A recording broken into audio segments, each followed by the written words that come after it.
মার্কিন vice president J.D.. Vance বলেছেন, ইসরায়েলের কিছু গোষ্ঠী ইরানের সাথে সংঘাত বাড়াতে চাইছে, যদিও কূটনৈতিকভাবে আঞ্চলিক চুক্তির চেষ্টা চলছে।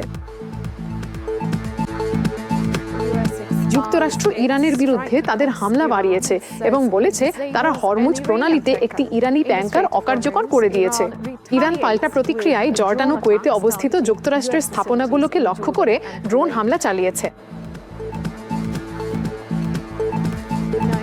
জাতিসংঘ সতর্ক করেছে, মিয়ানমারের উপকূলে 2টি রোহিঙ্গা শরণার্থী নৌকা ডুবে যাওয়ার পর 5 শতাধিক মানুষের মৃত্যুর আশঙ্কা করা হচ্ছে।